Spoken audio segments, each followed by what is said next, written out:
It is really wonderful to be sitting here with you two. What a privilege and what a wonderful honor that you're both getting the Hubbard Award. I congratulate you both. So well deserved. Both of you have just been so wonderful for community and New Hampshire and New England and oh, I'm supposed to be asking you questions. I thought I was starting to go off for a minute you were going to go off. Yeah. But tell me this: how you've been a team? I mean, married like for how long? Well, it's going to be 61 years in 61. November. Yeah. Wow. Yeah. Right. Is it true that you met on a blind date? It was a double date. Double. I was dating someone else, and he was dating someone else. Oh. But we went together to this event, and that's where we met. Well, I was hoping, I was quite impressed with her, so I hope she thought I wasn't too bad.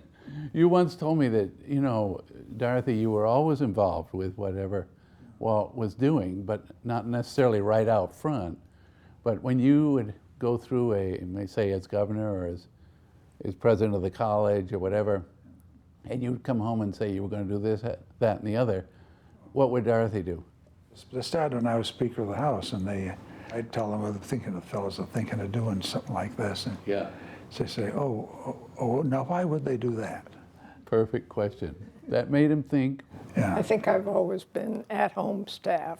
Walter's good at attracting staff wherever he is. Well, they tell you to surround yourself with the best-looking women you can, and I've got that. This is a team. They really are an extraordinary couple, and you only have to be with them for a brief period of time to see the genuine affection and respect that they have for one another. Both of them are relatively quiet. I think that for a person who chose public life, Walter is an exceptional both leader, but an exceptional political personality. He doesn't talk needlessly.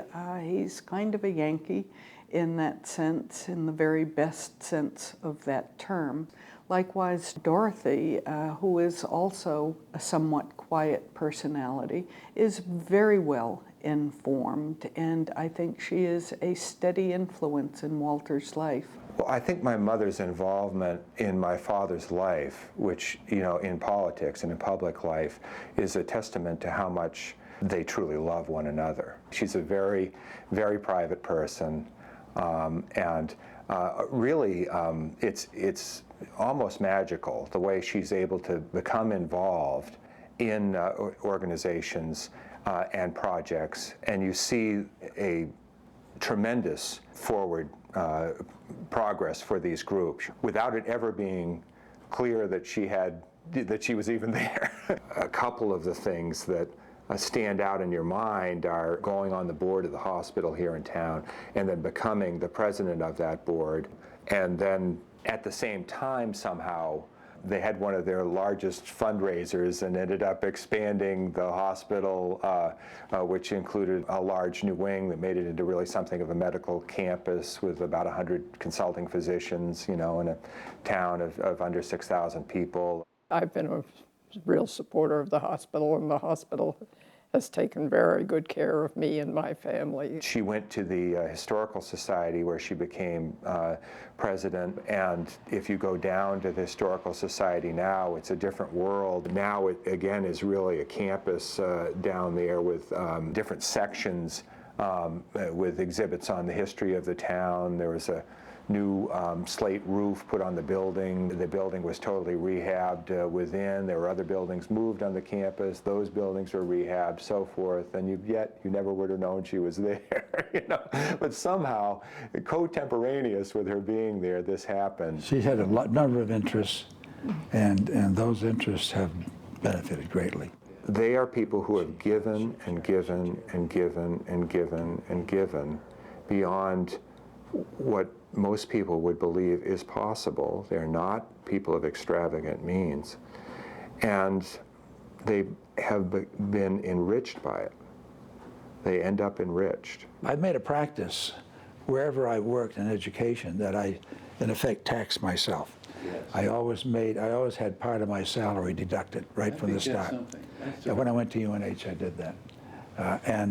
So when you went to somebody, they knew you were totally committed. Well, you've heard this. You know that one of the real axioms of development is if you're going to ask for money, be a contributor yourself. Yeah. That talk says more than just utter words, that you believe in what you're doing. There's probably no institution in New Hampshire that is more critical to both the lifeblood and the future of the state and her citizens than is the University of New Hampshire. And Walter understands that.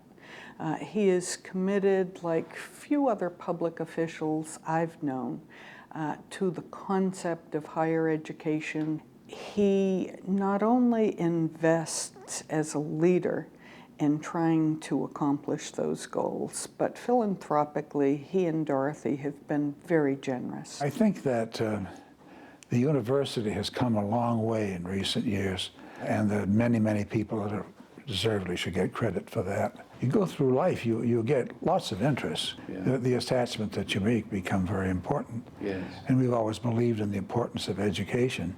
I know you have a granddaughter that served on the board at university with you. What was that like? That must have been kind of neat. Let me just tell you how that happened first.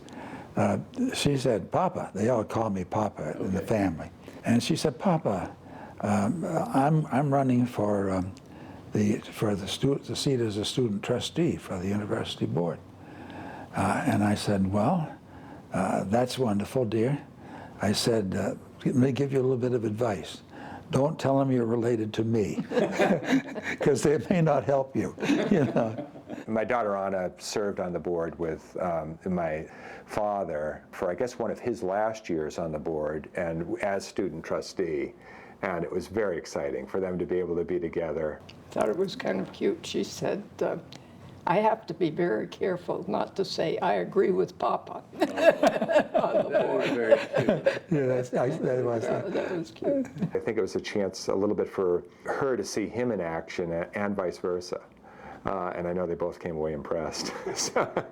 We could tell you they are all wonderful kids. I believe you. There are 7 of them. I think we have a good relationship with one another as a family. Yeah. That's true.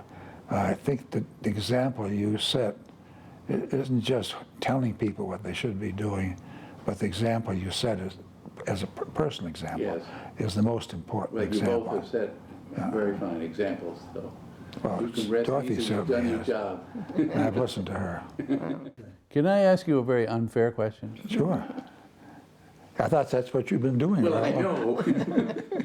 Would you be able to tell me what you feel was your greatest accomplishment? I think probably the single most important thing did was meet Dorothy and get married to her. Oh, boy.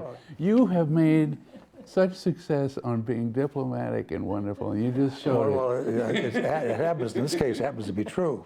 I want to say congratulations again on this wonderfully and well-deserved award to you both. I don't know if I can be so presumptuous as to say thank you in behalf of New Hampshire and New England for everything that you two have done for us all.